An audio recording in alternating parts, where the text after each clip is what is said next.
আসসালামু আলাইকুম রহমতুল্লাহি ওবারাকাত। সম্মানিত হাজী সাহেববৃন্দ, আশা করি আল্লাহর রহমতে আপনারা সুস্থ আছেন এবং হজের কার্যক্রম চলমান আছে। আগামীকালকে 11ই জিলহজ এবং পরবর্তীতে 12ই জিলহজ আপনাদের হজের যে 2 নম্বর ওয়াজিব, সে ওয়াজিব আপনারা সম্পন্ন করবেন মিনার জামারাতে।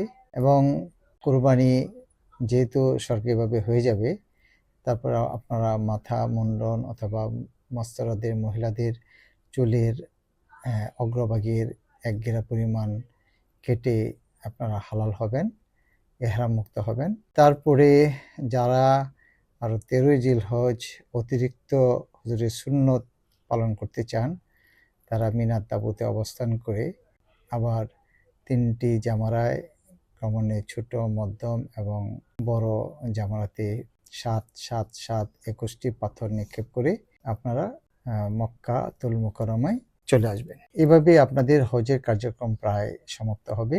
বাকি থাকবে 6তম ওয়াজিব, বিদায়ী তাওয়াফ। বিদায়ী তাওয়াফের মধ্যে অনেক সময় পাবেন মক্কাতুল মুকাররমায় আপনারা অবস্থান করার। সেইখানে যে অবসর সময় পাবেন, সেই অবসর সময়ে আপনাদের সময়টুকুকে আপনাদের টাইম ম্যানেজমেন্ট করতে হবে, আমলের ম্যানেজমেন্ট করতে হবে। কিভাবে আমল করবেন এই বিষয়ে আল্লাহ সুবহানাহু ওয়া তাআলা পবিত্র কোরআনের সূরা আল বাকারার আয়াত 197-এ উল্লেখ করেছেন, ফালা রাফাসা ওয়ালা ফুসুকা ওয়ালা জিদালা ফিল হজ। অর্থ, হজের সময় না আছে অশ্লীল কথা বা কামাচার, না আছে পাপাচার, আর না আছে ঝগড়া বিবাদ। এই যে আল্লাহ সুবহানাহু ওয়া তাআলার নির্দেশিত 3টি বিষয়ে হাজী সাহেবদের সতর্ক থাকতে বলেছেন।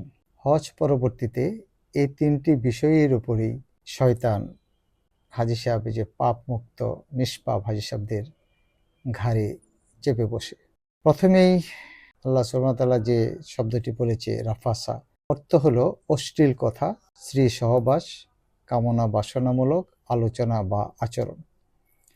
অর্থাৎ হজে মানুষ যেন নিজের চরিত্র ও জবানকে পবিত্র রাখে। এই সময় আল্লাহ সুবহানাহু ওয়া তাআলার যে নির্দেশিত পথ, হযরত পাক সাল্লাল্লাহু আলাইহি সুন্নত মোতাবেক সাহাবী আল জাজমানি যদি এক হাজী সাহেব না থাকেন, তাহলেই তাকে শয়তান সেই রাফাসা অর্থাৎ খারাপ কাজ, অশ্লীল কথাবার্তা বা আচরণের দিকে ঠেলে দেয়। অতএব একজন হাজী সাহেব এত কষ্ট করে মিনা, মুজদালিফা, আরাফায় অবস্থান করে সে প্রায় 5টি ওয়াজিব